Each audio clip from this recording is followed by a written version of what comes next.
What's up? This is All From the Phone, and guys, I just kind of want to do a recap video and a checklist video for those who are doing a Celica GTS trans swap and an XRS. That way you don't have to kind of look through the video to see what I did, you know, what you're going to need. Just pretty much do the checklist and then watch the video to see how I did it. So, what you're going to need for the swap depends. If you have already a Celica GTS trans and a Corolla XRS trans, and you're just gonna pretty much swap from one from the other, you don't have to worry about anything but the 1 1/16 plug that's gonna go into the sleeve. If you're watching this and it's the first time you watch this about the swap, just watch my other video and you'll know what I'm talking about when I say sleeve. So you're gonna need the 1 1/16 if you already have the Corolla XRS and the Celica GTS transmission that you can pretty much put side by side.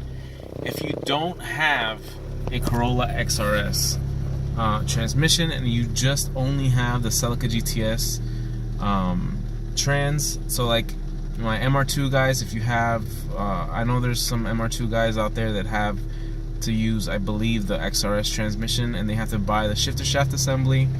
And Monkey Wrench Racing sells a shifter shaft assembly with the 1-inch plug. I don't know if that 1-inch plug is really 1 inch, but they're advertising it as a 1-inch plug. I had to use a 1 1/16. So you use your best judgment. But if you have to silicone around the plug when you're putting it into the transmission, then it's not the right size. It's supposed to be beat in, okay?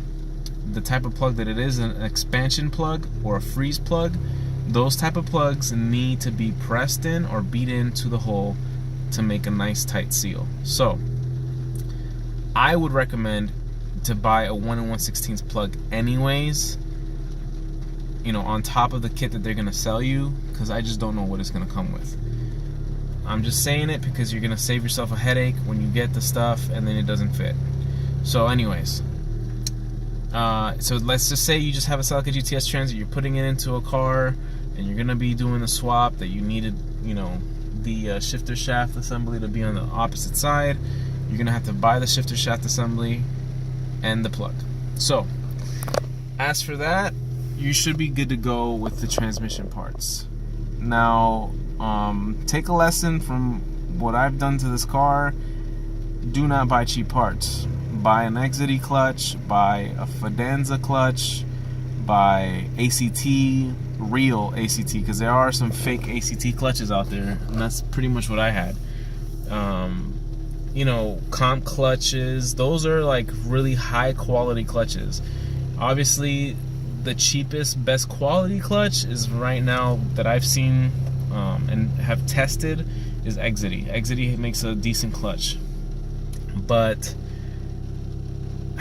to be honest with you, like, I wouldn't go with anything cheaper than that. Don't go with an eBay clutch like those XTRs or whatever the heck. You know, there's some people on there, like, they swear by them. They've done a couple of launches. I remember I saw a video once of a guy's like, yeah, it lasted me a year. Clutches aren't supposed to only last you a year. So, I mean, it also depends on how hard you get on it. But yeah, I'm not trying to swap my clutch every year. Every 2-3 years, maybe. You know, if I beat on it enough, it's more than likely gonna need it. But especially with something like this, guys, clutches are a safety item. Now, what do I mean by safety item? If you don't know, it is dangerous to buy cheap parts, like especially for the clutch, because thank God that pressure plate didn't give away more than it did in my car, because it could have came through the car, because I do not have a protector plate on my firewall. That flywheel could have came undone and came through the car, could have killed me. So thank God that it didn't get worse, but that's what happens when you buy cheap parts.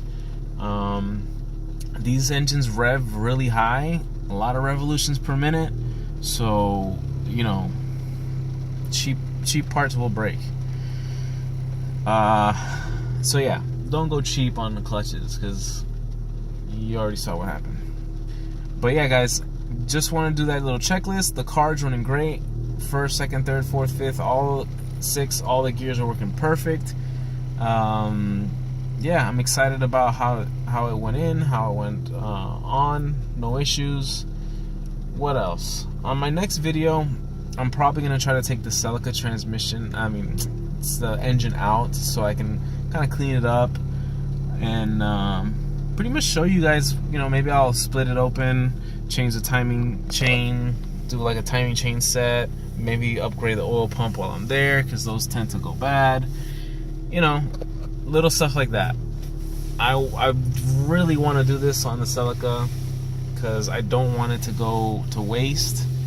And the more people that can look at these videos and like them, subscribe to my channel, the better off I'm gonna be, so that I can continue to make these videos. I'm really close to the 1,000 subscribers. I've been gaining some traction with these videos, so I'm glad that you guys are enjoying them. I see your comments and I write back to most of you guys. Eventually, I want to get to the point where it's so many people that I can't. That's the goal. And we'll see, man. We'll see where the channel takes me. I'm sure eventually I'll probably get another car. I'll probably, but it has to grow. It has to grow from this. But I hope you guys enjoyed this video. Stay tuned for the next one. Peace out.